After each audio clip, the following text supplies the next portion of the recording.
POCSO എന്ന നിയമത്തിൽ കൺസെൻറ്റിന് പ്രസക്തിയില്ല. പ്രായപൂർത്തികളായ രണ്ട് വ്യക്തികൾ അവർ ഒന്നിച്ച് താമസിക്കുന്നു. ആ താമസിക്കുമ്പോൾ അവർ തമ്മിലുണ്ടാകുന്ന സാമ്പത്തിക ഇടപാടിൽ ചീറ്റിംഗ് എന്നുള്ള ലക്ഷ്യമില്ലെങ്കിൽ അത് തിരിച്ചു വാങ്ങുക എന്നത് ക്രിമിനൽ പരമായി നമുക്ക് എളുപ്പമല്ല. ഇത്തരം സംഭവങ്ങളിൽ സ്ത്രീക്കും പുരുഷനും നിയമ പരിരക്ഷ ഒരുപോലെയാണോ? സ്ത്രീ ആയതുകൊണ്ട് മാത്രം ലൈംഗികമായി ആക്രമിക്കപ്പെടുന്നു എന്നതുകൊണ്ടാണ് സ്ത്രീകൾക്ക് സംരക്ഷിക്കുന്ന തരത്തിൽ നിയമം സെറ്റ് ചെയ്തത്. എറണാകുളം ജില്ലയിൽ എടുത്തു കഴിഞ്ഞാൽ ടൈംസ് തന്നെ റിപ്പോർട്ട് ചെയ്ത വാർത്ത അനുസരിച്ച് വലിയൊരു ശതമാനം പോക്സോ കേസുകളും ഈ പറഞ്ഞ റൊമാൻറ്റിക് റിലേഷൻഷിപ്പുകളെ ക്രിമിനലൈസ് ചെയ്തതാണ്. ഒന്നില്ലേ ചീറ്റിംഗ് ചാർജ് ചെയ്യണം, അതല്ലെങ്കിൽ റേപ്പ് ചാർജ് ചെയ്യണം. ഏത് സ്ത്രീക്ക് ഡൊമസ്റ്റിക് റിലേഷൻഷിപ്പ് ഉണ്ടോ, അത് സ്വന്തം വീടാവാം, പാർട്ട്ണറുടെ വീടാവാം, ഭർത്താവിൻ്റെ വീടാവാം, ആ വീടിനെ മുഴുവൻ കവർ ചെയ്യുന്നൊരു നിയമമാണ് ഡൊമസ്റ്റിക് വയലൻസുമായി ബന്ധപ്പെട്ട നിയമം.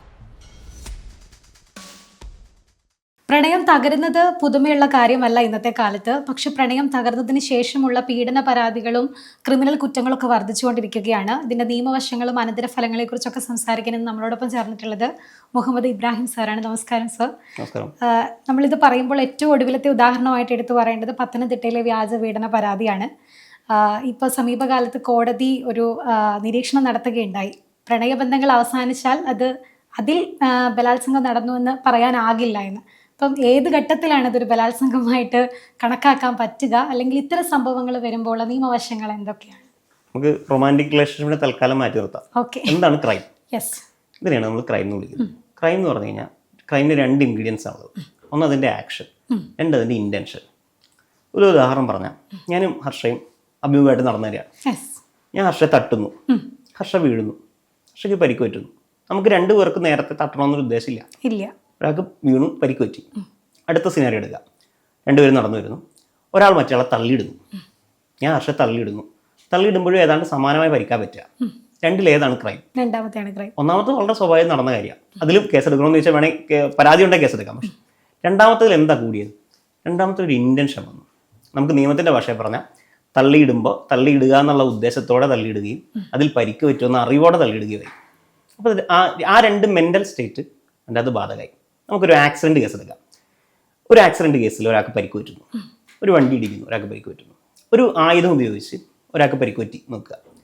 അതിൽ എന്തെടുക്കാവുന്ന കേസ് എന്തായിരിക്കും? ആയുധം ഉപയോഗിച്ചിട്ടുണ്ടാവുന്ന കേസ് ഒരുപക്ഷെ ആക്സിഡൻറ്റ് ഉണ്ടായിരിക്കുന്നതിനേക്കാൾ കുറഞ്ഞ പരിക്കാണെങ്കിൽ, അല്ലെങ്കിൽ കൂടിയ പരിക്കാണെങ്കിലും കുറഞ്ഞ പരിക്കാണെങ്കിൽ ശരി, കേസ് എടുക്കുക. കേസ് വലിയ കേസാവുക ആയുധം ഉപയോഗിച്ചതാണ്. കാരണം ആയുധം ഉപയോഗിക്കുക എന്നുള്ള ഇൻറ്റൻഷൻ ഉണ്ട്, ഉപയോഗിക്കുന്നുണ്ട്, പരിക്ക് പറ്റുന്നുണ്ട്. ഇതാണ് അതിൻ്റെ ഒരു ബേസിക്സ് ആണ്. അപ്പോൾ ഒരു ക്രൈം എന്നത് ആക്ഷൻ മാത്രമല്ല നമ്മൾ അത്യന്തികമായി മനസ്സിലാക്കേണ്ടത്. ഒരു ഇഷ്യൂ അല്ല, ഒരു കാര്യം മാത്രമല്ല, അതിന് പുറകിൽ എന്തോ ഉണ്ട്, പുറകിൽ എന്തോ ഉണ്ടാവണം, ഇൻറ്റൻഷൻ ഉണ്ടാവണം, മോട്ടീവ് ഉണ്ടാവണം. നമുക്ക് റിലേഷൻഷിപ്പിലേക്ക് തിരിച്ചു വരാം. എങ്ങനെ ഇത് റേപ്പ് ആവുന്നു എന്നുള്ളതാണ് ചോദ്യം. റേപ്പ് എന്താ? റേപ്പിൻ്റെ ക്രിമിനൽ കേസിൻ്റെ ഇൻഗ്രീഡിയൻ്റ് എന്താ? അതിൻ്റെ മറ്റ് ഭാഗങ്ങൾ മാറ്റി വെച്ച് കഴിഞ്ഞാൽ അതിൻ്റെ കൺസെൻ്റ് ഉണ്ടോ ഇല്ലയോ എന്നുള്ളതാണ്.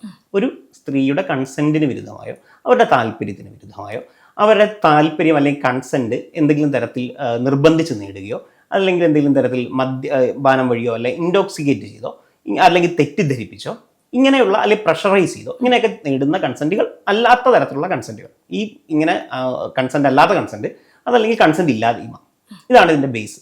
അപ്പോൾ പിന്നെ എങ്ങനെയാണ് രണ്ട് പേര് വളരെ യോജിപ്പോടെ പ്രണയത്തോടെ ജീവിക്കുന്ന കാലത്തിന് ശേഷം പിന്നെ ഈ കേസ് നിൽക്കും എന്നുള്ളതാണല്ലോ ചോദ്യം. അതിനെന്താ കാര്യം എന്ന് വെച്ച് കഴിഞ്ഞാൽ IPC-ലെ, അതായത് പഴയ ക്രിമിനൽ നിയമത്തിലെ കുറച്ച് നാൾ മുമ്പ് വരെ ഉണ്ടായിരുന്ന ഇന്ത്യൻ പീനൽ നിയമത്തിൽ സെക്ഷൻ 90 എന്നൊരു വകുപ്പുണ്ട്. ആ വകുപ്പിൽ പറയുന്നൊരു കാര്യം എന്താ വെച്ച് കഴിഞ്ഞാൽ മിസ്കൺസെപ്ഷൻ ഓഫ് ഫാക്ട് എന്നൊരു സാധനമുണ്ട്. കാര്യം എന്താ വെച്ചാൽ ഇത്രേ ഉള്ളൂ, ചില കൺസെൻറ്റുകൾ കൺസെൻ്റ് അല്ല. ഏത് കൺസെൻറ്റുകൾ? ഒന്നില്ലെങ്കിൽ ഫിയർ മൂലമുള്ള കൺസെൻറ്റ്, അല്ലെങ്കിൽ തെറ്റിദ്ധാരണ മൂലമുള്ള കൺസെൻറ്റ്. ഈ രണ്ട് കൺസെൻറ്റും കൺസെൻ്റ് അല്ല. അങ്ങനെ ആകുമ്പോൾ സ്വാഭാവികമായിട്ടും ഈ വിവാഹ വാഗ്ദാനം എന്ന, അതായത് വിവാഹം കഴിക്കുമെന്ന വിശ്വാസത്തിൽ മാത്രം, വിവാഹം കഴിക്കുമെന്നതുകൊണ്ട് കാരണം കൊണ്ട് മാത്രം ആ തെറ്റിദ്ധാരണയിൽ മാത്രം നടക്കുന്ന സെക്ഷൽ ഇൻ്റർകോഴ്സിലെ കൺസെൻ്റ് അല്ല എന്നതുകൊണ്ടാണ് അവിടെ റേപ്പ് കേസ് ചാർജ് ചെയ്യാൻ ഒരു സാധ്യതയുള്ളത്. പക്ഷേ നമ്മൾ ജഡ്ജ്മെൻറ്റിൽ എടുത്ത് നോക്കിയാൽ ഈ കേസുകൾ പലവട്ടം സുപ്രീം കോടതിയിൽ എത്തിയിട്ടുണ്ട്. 84 വലിയ ജഡ്ജ്മെൻറ്റ് ഉണ്ടാകുന്നുണ്ട്. പക്ഷേ 2006 തൊട്ട് അല്ലെ 2004 തൊട്ട് നമുക്ക് കൺസിസ്റ്റൻ്റ് ആയിട്ട് നമുക്ക് നോക്കിക്കഴിഞ്ഞാൽ സുപ്രീം കോടതി എടുക്കുന്ന ഒരു പൊസിഷൻ, ഈ കേസ് നിൽക്കണമെങ്കിൽ ഒന്ന് രണ്ട് ഇൻഗ്രീഡിയൻസ് ഉണ്ട്. ഒന്ന്, വിവാഹ വാഗ്ദാനം കൊണ്ടുള്ള പീഡനം എന്നുള്ളതാണ്. ഈ വിവാഹ വാഗ്ദാനം കൊടുക്കുമ്പോൾ, ഈ വാഗ്ദാനം കൊടുക്കുമ്പോൾ തന്നെ ഇയാൾക്കറിയാം ഇത് വ്യാജമായ വാഗ്ദാനമാണ്, ഇത് ഫാൾസ് ആയ പ്രോമിസാണ്. ഉദാഹരണത്തിന് ഒരാൾ വിവാഹം കഴിച്ച് കാര്യങ്ങൾ മറച്ചു വെച്ചിട്ട് വേറൊരാളോട് വിവാഹം കഴിക്കാമെന്ന് പറഞ്ഞു. സ്വാഭാവികമായിട്ടും അത് ഫാൾസ് ആണ്, പ്രോമിസ് നിൽക്കില്ല. പ്രോമിസ് ഉണ്ടോ ഇല്ലെന്നുള്ള പിന്നത്തെ കാര്യം, ഫാൾസ് ആണ്. രണ്ടാമത്തെ കാര്യം, ഈ പ്രോമിസിൽ കൊണ്ട് മാത്രമാണ്, ആ തെറ്റിദ്ധാരണ, ആ മിസ്കൺസെപ്ഷൻ ഓഫ് ഫാക്റ്റിൽ മാത്രമാണോ സെക്ഷൽ ഇൻ്റർകോഴ്സ് നടന്നത്. ഈ രണ്ട് കാര്യങ്ങൾ ഉണ്ടെങ്കിൽ മാത്രമേ കേസ് നിൽക്കൂ എന്നുള്ളതാണ് സുപ്രീം കോടതി പലവട്ടം വ്യക്തമാക്കിയിട്ടുള്ളത്. അതിന്റെ ഏറ്റവും ഒടുവിലത്തെ ഉദാഹരണമാണ് നമ്മളിപ്പോൾ കോട്ട് ചെയ്യുന്ന ഈ ജഡ്ജ്മെന്റ്. ഇങ്ങനത്തെ കേസുകൾ വരുന്ന സമയത്ത് നമ്മൾ സ്വാഭാവികമായിട്ട് ഇപ്പോൾ സോഷ്യൽ മീഡിയ ഒക്കെ ഭയങ്കര സജീവമായിട്ടുള്ള കാലത്താണ് നമ്മൾ ജീവിക്കുന്നത്. സ്വാഭാവികമായിട്ടും ഇങ്ങനെ ബ്രേക്കപ്പ് സംഭവിക്കുന്ന സമയത്ത് ഏത് പ്രായത്തിലുള്ള ആളുകളാണെങ്കിലും ഉടനെ സോഷ്യൽ മീഡിയയിൽ ഇതുമായി ബന്ധപ്പെട്ട് റിയാക്ട് ചെയ്യുന്ന ഒരു പ്രവണത നമ്മൾ കാണാറുണ്ട്. അപ്പം ഓപ്പോസിറ്റ് നിൽക്കുന്ന ആളിപ്പം മുൻ പങ്കാളിയായിരുന്ന ആള് അവർക്കെതിരെയുള്ള ഫോട്ടോയോ അല്ലെങ്കിൽ കോൾ റെക്കോർഡിങ്സോ ചാറ്റുകളോ ഇങ്ങനത്തെ സംഭവങ്ങളൊക്കെ പുറത്തുവിടും.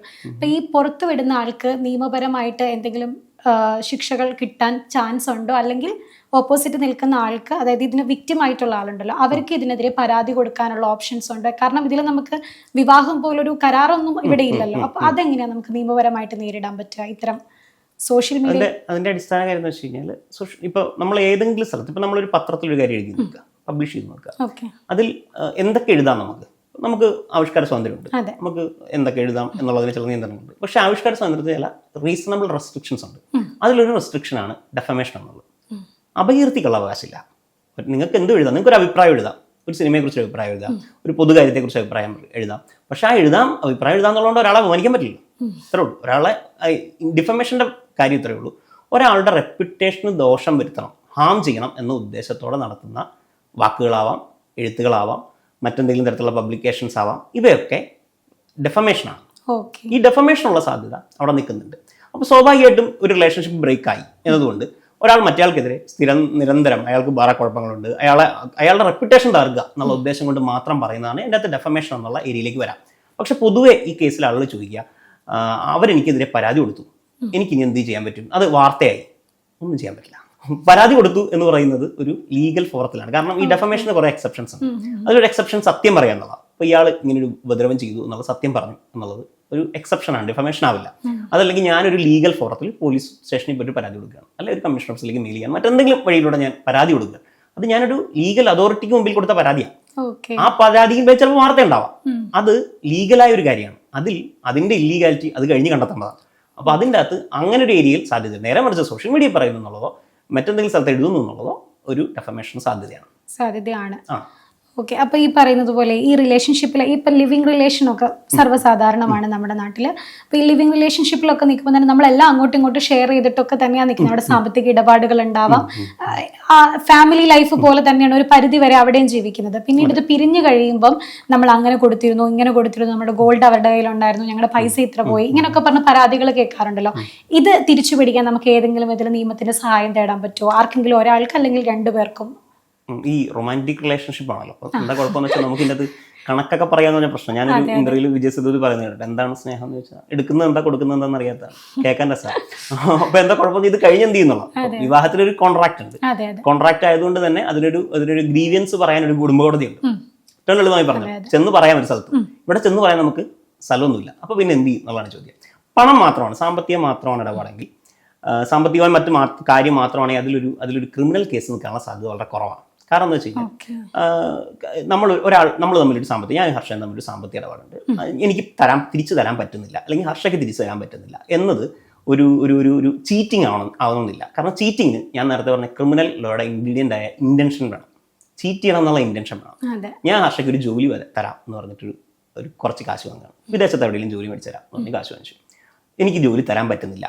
ചിലപ്പം എനിക്ക് ജോലി തരാനുള്ള ഒരു സംവിധാനം അവിടെ ഉണ്ടാവില്ല. എനിക്ക് അവിടെ വിസ രജിസ്റ്റർ ചെയ്യാനുള്ള സംവിധാനം ഉണ്ടാവില്ല. അവിടെ എനിക്ക് ഒരു തരത്തിലുള്ള ഈ പറയുന്ന എംപ്ലോയബിലിറ്റി സംവിധാനങ്ങളുമായി ഒന്നും എനിക്ക് കണക്ഷൻസ് ഉണ്ടാവില്ല. ഞാൻ വെറുതെ കാശ് വാങ്ങി എന്ന് പറഞ്ഞാൽ ഒരു ചീറ്റിംഗ് ഉണ്ട്.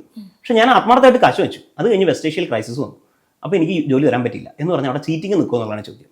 എന്നതുപോലെ രണ്ട് വ്യക്തികൾ തമ്മിൽ, പ്രായപൂർത്തികളായ രണ്ട് വ്യക്തികൾ, അവർ ഒന്നിച്ച് താമസിക്കുന്നു. ആ താമസിക്കുമ്പോൾ അവർ തമ്മിലുണ്ടാകുന്ന സാമ്പത്തിക ഇടപാടിൽ ചീറ്റിംഗ് എന്നുള്ള ലക്ഷ്യമില്ലെങ്കിൽ അത് തിരിച്ചു വാങ്ങുക എന്നത് ക്രിമിനൽ പരമായി നമുക്ക് എളുപ്പമല്ല.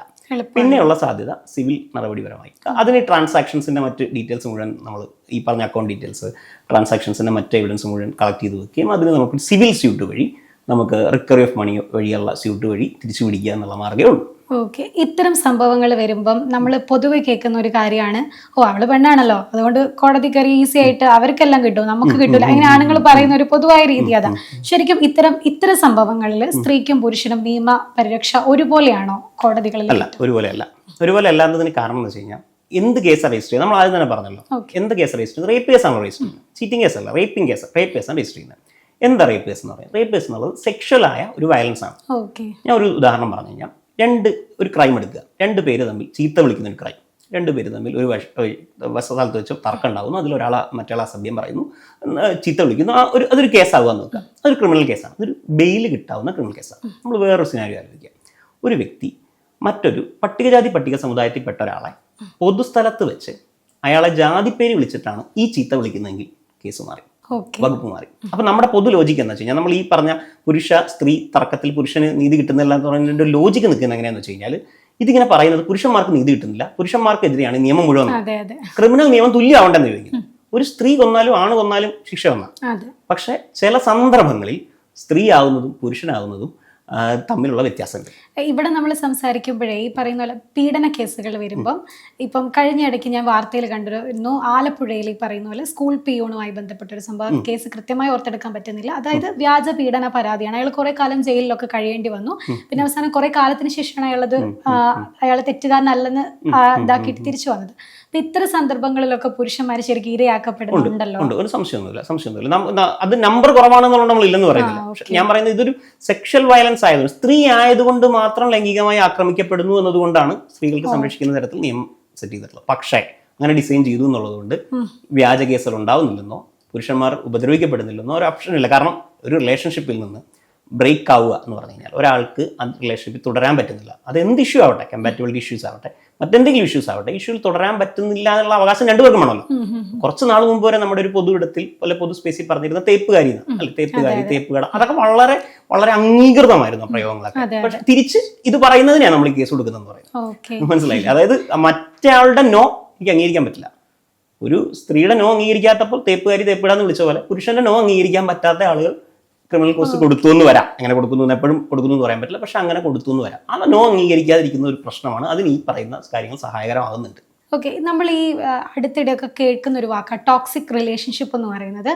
ഈ കൂടുതലും നമ്മുടെ സൊസൈറ്റിയിൽ 18 വയസ്സ് കഴിഞ്ഞിട്ടുള്ള ആളുകളാണ്. ഇപ്പം നമുക്ക് ആ ബന്ധത്തോട് താല്പര്യമില്ല, നമ്മൾ അതിൽ നിന്ന് ബ്രേക്കപ്പ് ആയി പുറത്ത് വന്നു എന്ന് പറഞ്ഞാലും തുടരെ വിളിച്ച് നമ്മളെ ഡിസ്റ്റർബ് ചെയ്യുക, അല്ലെങ്കിൽ എന്തെങ്കിലും പറഞ്ഞ് ഭീഷണിപ്പെടുത്തുക, ഇത്തരം സന്ദർഭങ്ങൾ വരുമ്പോൾ നമുക്ക് ഏത് വിധത്തിലാണ് നിയമത്തിന്റെ സഹായം തേടാൻ പറ്റുക, അല്ലെങ്കിൽ ഇതിന്ന് പുറത്തു വരണമല്ലോ മൊത്തത്തിൽ. അപ്പൊ എങ്ങനെയാ നമുക്ക് നിയമത്തിന്റെ സംവിധാനം ഈ ഒരു വിഷയത്തിൽ എങ്ങനെയാ സ്വീകരിക്കാൻ കഴിയുക? സ്റ്റോക്കിംഗ് എന്നതൊരു ക്രിമിനൽ ഒഫൻസ് ആണ്. ഓക്കെ, IPC-ലെ നേരത്തെ ഉള്ള ക്രിമിനൽ നിയമത്തിലെ 354C ഇപ്പോൾ BNS-ൽ 77 ഒക്കെ ആയിട്ട് സ്റ്റോക്കിംഗ് ഉണ്ട്. സ്റ്റോക്കിംഗിൽ പറയുന്ന കാര്യം എന്താ? ഒരാൾക്ക് താല്പര്യമില്ല, ഒരു സ്ത്രീക്ക് ഡിസ്ഇൻട്രസ്റ്റ് കാണിച്ചതിന് ശേഷം അവരെ ഫോളോ ചെയ്യുന്നതോ കോൺടാക്ട് ചെയ്യുന്നതോ, അത് ഓൺലൈൻ ആയിക്കോട്ടെ ഓഫ്ലൈൻ ആയിക്കോട്ടെ, അത് ക്രിമിനൽ കുറ്റമാണ്. അത് 3 വർഷം വരെ തടവ് ലഭിക്കാവുന്ന കുറ്റമാണ്. അതിപ്പോൾ സ്ത്രീയുടെ ഓൺലൈൻ പ്ലാറ്റ്ഫോം, അത് ഓൺലൈൻ അക്കൗണ്ട് മോണിറ്റർ ചെയ്യുന്നത്, അത് സ്ഥിരമായിട്ട് വാച്ച് ചെയ്യുന്നത്, അതിൻ്റെ അത് സ്ഥിരമായിട്ട് കമൻറ്റ് ചെയ്യുന്നത്, അതിൻ്റെ അത് സ്ഥിരമായി മെസ്സേജ് ചെയ്യുന്നത്, ഇതൊക്കെ ഇതിൻ്റെ ഭാഗമാണ്. അപ്പോൾ ഈ സ്റ്റോക്കിംഗ് എന്നത് ക്രിമിനൽ ഒഫൻസ് ആണ്. നടന്നാൽ കേസ് കൊടുക്കുക. അപ്പോൾ ഒരു പ്രശ്നം, സ്റ്റോക്കിംഗ് നിരന്തരം നടന്നുകൊണ്ടിരിക്കുന്ന ഒരു ഒഫൻസാണ്. നമ്മളൊരു കേസ് കൊടുത്ത് ശിക്ഷിക്കുന്ന സമയം എടുക്കില്ലേ എന്നൊരു ചോദ്യമുണ്ട്. അതിന് 1-2 റെമഡികളോട് ഞാൻ പറയാം. ഇപ്പോൾ ഡൊമസ്റ്റിക് വയലൻസിൽ നിന്ന് പ്രൊട്ടക്ഷന് വേണ്ടിയുള്ള ഒരു ആക്ട് ഉണ്ട്. ഒരു സ്ത്രീയും പുരുഷനും തമ്മിൽ ഒരു സ്ഥലത്ത് താമസിക്കുക, ലീവ് ഇൻ റിലേഷൻഷിപ്പായി താമസിക്കുക എന്നത് വിവാഹം എന്ന കോൺട്രാക്ടിന്റെ പരിധിയിൽ വരില്ലെങ്കിലും ഡൊമസ്റ്റിക് റിലേഷൻഷിപ്പിന്റെ പരിധിയിൽ വരും. അവിടെ എന്ത് സംഭവിച്ചാലും ഡൊമസ്റ്റിക് റിലേഷൻഷിപ്പ്. ആ ഡൊമസ്റ്റിക് റിലേഷൻഷിപ്പിൽ നടക്കുന്ന ഇമോഷണലോ ഫിസിക്കലോ മെന്റലോ ആയ വയലൻസ് എന്താണ്? ഡൊമസ്റ്റിക് വയലൻസ് ആണ്. ഈ ഡൊമസ്റ്റിക് വയലൻസ് നമുക്ക് എന്ത് പ്രൊട്ടക്ഷൻ നേടാൻ പറ്റും? എവിടെയാണോ നമ്മൾ താമസിക്കുന്നത്, അല്ലെങ്കിൽ നമ്മുടെ അഡ്രസ് എവിടെയാണ്, അവിടെ നമുക്ക് മജിസ്ട്രേറ്റ് കോടതിയിൽ പോയി പ്രൊട്ടക്ഷൻ ഓർഡർ വാങ്ങാം. ഈ പ്രൊട്ടക്ഷൻ ഓർഡറിൽ പ്രധാനമായും പറയുന്ന ഒരു കാര്യം, ഈ പറയുന്ന ഡൊമസ്റ്റിക് വയലൻസിന് തുടരാതിരിക്കണം. എന്ത് ചെയ്യണം? അയാൾ വീട്ടിലേക്ക് വരാതിരിക്കണം, അതല്ലെങ്കിൽ അയാൾ അങ്ങനെ ഒരു സ്പേസിലേക്ക് വരാതിരിക്കണം, അയാൾ ചാറ്റ് ചെയ്യാതിരിക്കണം. ഇതെല്ലാം നമുക്ക് റിസ്ട്രെയിൻ ചെയ്യാൻ വേണ്ടി ഒരു ഓർഡർ നമുക്ക് ഈ പറയുന്ന ഡൊമസ്റ്റിക് വയലൻസ് ആക്ട് അനുസരിച്ച് വാങ്ങാൻ പറ്റും. ഈ ഡൊമസ്റ്റിക് റിലേഷൻഷിപ്പിനെ കുറിച്ചുള്ള നമ്മുടെ, അല്ലെങ്കിൽ ഡൊമസ്റ്റിക് വയലൻസിനെ കുറിച്ചുള്ള നമ്മുടെ ഒരു തെറ്റിദ്ധാരണ എന്ന് പറഞ്ഞാൽ അത് വിവാഹം കഴിച്ചു പോകുന്ന സ്ഥലമാണ്. അല്ല, വിവാഹം കഴിച്ചു പോകുന്ന സ്ഥലമല്ല. ഏത് സ്ത്രീക്ക് ഡൊമസ്റ്റിക് റിലേഷൻഷിപ്പ് ഉണ്ടോ, അത് സ്വന്തം വീടാവാം, പാർട്ട്ണറുടെ വീടാവാം, ഭർത്താവിന്റെ വീടാവാം, ആ വീടിനെ മുഴുവൻ കവർ ചെയ്യുന്നൊരു നിയമമാണ് ഡൊമസ്റ്റിക് വയലൻസുമായി ബന്ധപ്പെട്ട നിയമം. ഇനി അതല്ലാതെ ഒരു മാർഗം കൊണ്ട്, ഈ അടുത്ത് ഡൽഹിയിൽ ഒരു സിവിൽ കോടതിയിൽ ഒരു സ്ത്രീ തന്നെ ഒരാൾ സ്റ്റോക്ക് ചെയ്യുന്നു എന്ന് പറഞ്ഞൊരു കേസ് കൊടുത്തു. സ്ഥിരമായിട്ട് അയാൾ സ്റ്റോക്ക് ചെയ്യണം. അപ്പോൾ സ്വാഭാവികമായിട്ടും സ്ട്രേഞ്ചറാണ്. നമ്മൾ നേരത്തെ പറഞ്ഞത് ഒരു പാർട്ട്ണറായ അവസ്ഥയാണ്. സ്ട്രേഞ്ചറാണെങ്കിൽ പിന്നെ എന്ത് ചെയ്യും? ഈ സിവിൽ കോടതി അവർക്കൊരു ഇഞ്ചക്ഷൻ കൊടുത്തു, ഇയാൾക്കെതിരെ ഇഞ്ചക്ഷൻ കൊടുത്തു. ഇവരുടെ ഒരു 500 മീറ്റർ റേഡിയസ് വരരുത് എന്നാണ് ഇഞ്ചക്ഷൻ. അത് എപ്പോഴും നടക്കണമെന്നില്ല, അത് റെയർ ആയ ഒരു കാര്യമാണ്. അത് ആ കോടതിയും കൂടി അങ്ങനെ ചെയ്തതാവാം. പക്ഷെ അതും ഒരു സാധ്യതയാണ്. അതല്ല, ഈ പറയുന്ന നമ്മുടെ പാർട്ട്ണറെ നമ്മുടെ അറിയുന്ന ആളാണെങ്കിൽ നമുക്ക് ഒരു പ്രൊവിഷൻ ഉണ്ട്, ക്രിമിനൽ കേസ് വേറെ പ്രൊവിഷൻ ഉണ്ട്. ഇനി അതല്ലെങ്കിൽ മറ്റൊരു മാർഗ്ഗമില്ല എങ്കിൽ നമുക്ക് ഈ പറയുന്ന സിവിൽ കോടതിയെ സമീപിക്കാം. ഈ വിവാഹ വാഗ്ദാനം നൽകിയുള്ള റിലേഷൻഷിപ്പുകൾ ഒരു വശത്തുണ്ട്, പക്ഷെ അതിനപ്പുറത്തേക്ക് വിവാഹം കഴിക്കാൻ സാധിക്കുമായിരിക്കും എന്ന് പറഞ്ഞു പോകുന്ന റിലേഷൻഷിപ്പുകൾ ഉണ്ടായിരിക്കുമല്ലോ. ചിലപ്പം അതിൽ ഒരാൾ ഭയങ്കരമായി എഫേർട്ട് ഇട്ട് അതിൽ കംപ്ലീറ്റ് ഇൻവെസ്റ്റഡ് ആയി നിൽക്കുന്ന ആളായിരിക്കും, മറുഭാഗത്ത് എന്തും കാണിക്കാൻ ബുദ്ധിമുട്ടില്ലാത്ത ആളുമായിരിക്കാം. അയാൾക്ക് ചിലപ്പോൾ ഒന്നിലധികം റിലേഷൻഷിപ്പുകൾ ഉണ്ടായിരിക്കാം. അറ്റ് എ ടൈം ഇവരെ അറ്റൻഡ് ചെയ്യുന്നതുകൊണ്ട് ഇവർക്ക് അങ്ങനെ സംശയാസ്പദമായി ഒന്നും തോന്നിയിട്ടില്ല. അങ്ങനത്തെ സാഹചര്യങ്ങൾ നമുക്ക് ചുറ്റും ഇപ്പം, പ്രത്യേകിച്ച് ഇപ്പം ഞാനൊരു സ്ത്രീയാണ്, എനിക്ക് ചുറ്റുമുള്ള സ്ത്രീകൾക്കിടയിൽ ഞാൻ ഒന്നിലധികം കേസുകൾ കണ്ടിട്ടുണ്ട് ഇങ്ങനെ. അതായത് ചീറ്റ് ചെയ്തു പോവുക, 7, 8, 9 കൊല്ലമൊക്കെ നമ്മൾ ഞാൻ നിന്റെ കൂടെ ഉണ്ട്, നമുക്ക് പിന്നീട് ഇതിനെക്കുറിച്ചൊക്കെ ആലോചിക്കാം, വിവാഹത്തെക്കുറിച്ചൊക്കെ ആലോചിക്കാം എന്ന് പറഞ്ഞിട്ട് പോകുന്ന ഒരു സിറ്റുവേഷൻ. ഈ ഘട്ടം വരുമ്പം കൂടുതലും സ്ത്രീയാണെങ്കിലും പുരുഷനാണെങ്കിലും അവരുടെ ലൈഫ് കരഞ്ഞു തീർക്കുക, അല്ലെങ്കിൽ ഡിപ്രഷനിലേക്ക് പോവുക, തെറാപ്പി എടുക്കുക, ഇത്തരം സാഹചര്യങ്ങളൊക്കെ ഉണ്ടാവാറുള്ളത്.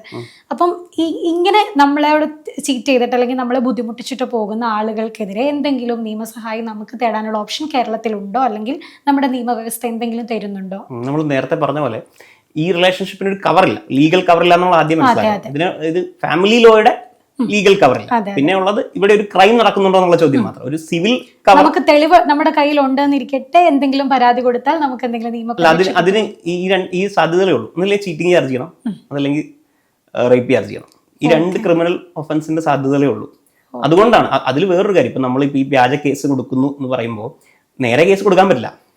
കുടുംബ കോടതി പോയിട്ട് ഇയാൾ ചെലവിന് തരുന്നില്ല എന്ന് പറയാം, അയാൾ ഇട്ടിട്ട് പോയി എന്ന് പറയാം, റെസ്റ്റിറ്റ്യൂഷൻ വേണം, അയാളെ തിരിച്ചു വരണം എന്ന് പറയാം. ഇത് പറയാൻ പറ്റാത്തതുകൊണ്ട് നമുക്കൊരു കാര്യം നടക്കാത്തപ്പോൾ അത് പറ്റുന്ന രീതിയിൽ കൊടുക്കണല്ലോ. അങ്ങനെ കൊടുക്കുന്ന ഒരു സാഹചര്യം കൂടി ഉണ്ടെന്ന് നമ്മൾ മനസ്സിലാക്കേണ്ടതുണ്ട്. അതുകൊണ്ടുകൂടിയാണ് ഈ കേസ് ഉണ്ടാകുന്നത്. അതുകൊണ്ട് റിലേഷൻഷിപ്പുമായി ബന്ധപ്പെട്ട് ഒരു ലോങ് റിലേഷൻഷിപ്പുകളൊക്കെ അല്ലെങ്കിൽ ലീവ് ഇൻ റിലേഷൻഷിപ്പുകളൊക്കെ വെക്കുമ്പോൾ നമുക്ക് 2 പാർട്ടിക്കും ചെയ്യാവുന്ന ഒരു കാര്യം അതൊരു വേണമെങ്കിൽ ഒരു എഗ്രിമെന്റ് ആക്കാം.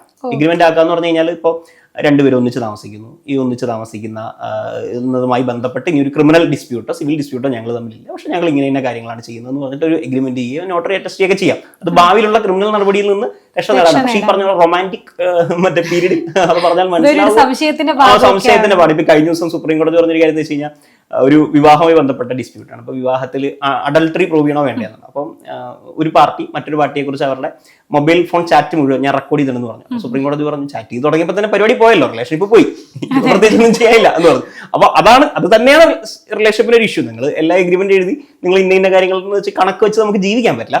പക്ഷെ ഭാവിയിൽ ഡിസ്പ്യൂട്ട് വരുമ്പോൾ നമുക്ക് എന്തെങ്കിലും വേണം. മറ്റേ കുടുംബ കോടതിയിൽ മാരേജ് ചെയ്യുന്നതോടെ നമുക്ക് ഇത് മുഴുവൻ ഫ്രീ ആയിട്ട് കിട്ടുന്നു. ഇവിടെ അത് കിട്ടാത്തതുകൊണ്ട് നമ്മൾ പാരലായി എന്തെങ്കിലും ചെയ്യുന്നതാണ് നല്ലത്. നമ്മൾ ഈ പത്തനംതിട്ടയിലെ കേസ് പറഞ്ഞല്ലോ, അങ്ങനത്തെ കേസ് വരുമ്പം വ്യാജ പരാതിയാണല്ലോ ആ ബാക്കി ആൺകുട്ടികൾക്കെതിരെ മുഴുവൻ കൊടുത്തിട്ടുള്ളത്.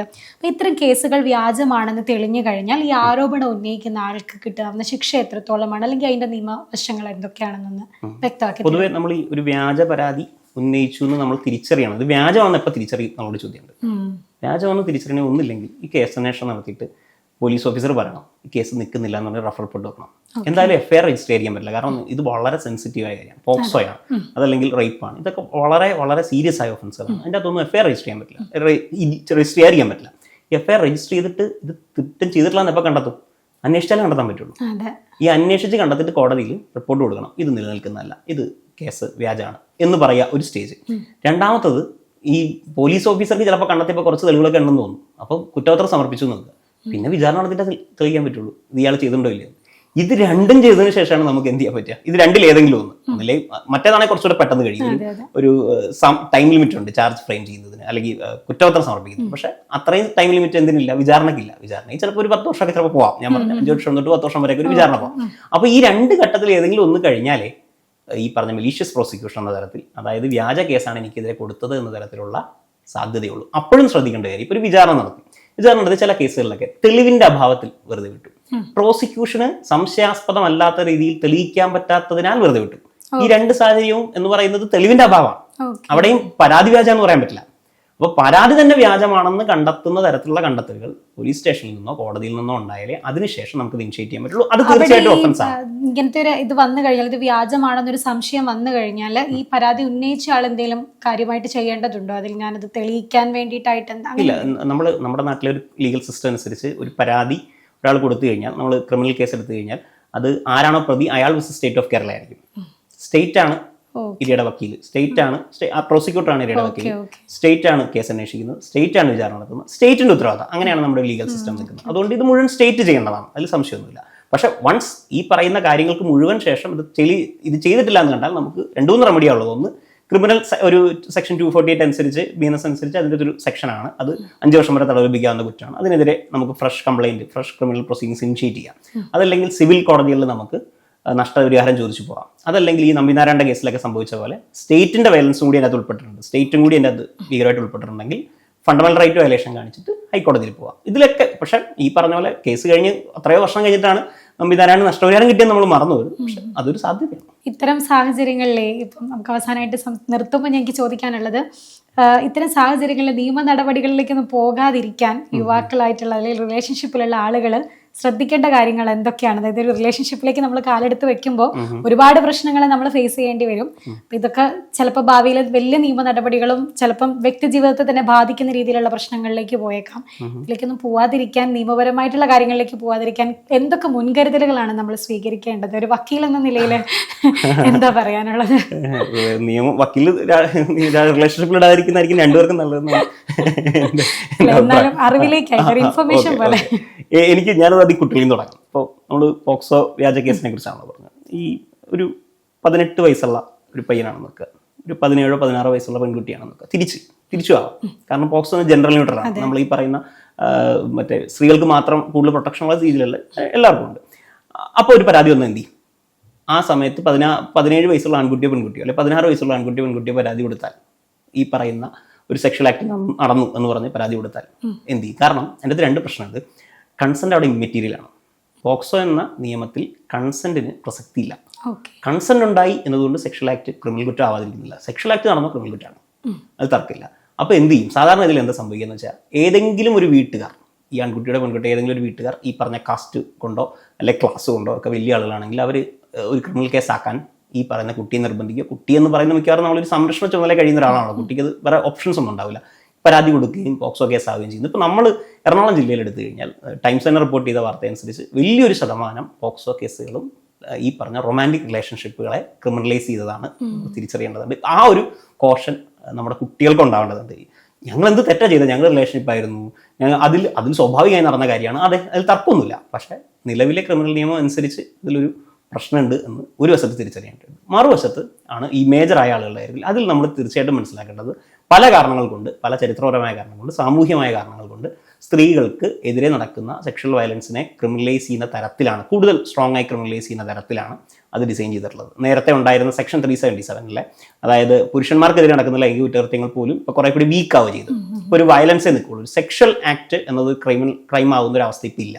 സ്വാഭാവികമായിട്ട് അത് സ്ത്രീകൾക്ക് ആ രീതിയിലുള്ള പ്രൊട്ടക്ഷൻ നൽകുന്നുണ്ട്. അതിന് കാരണങ്ങൾ എന്തൊക്കെ ഉണ്ടെങ്കിലും അത് കൂടുതൽ തിരിച്ച് പരാതി കൊടുത്താൽ പുരുഷനെ ബാധിക്കാൻ സാധ്യതയാണ്.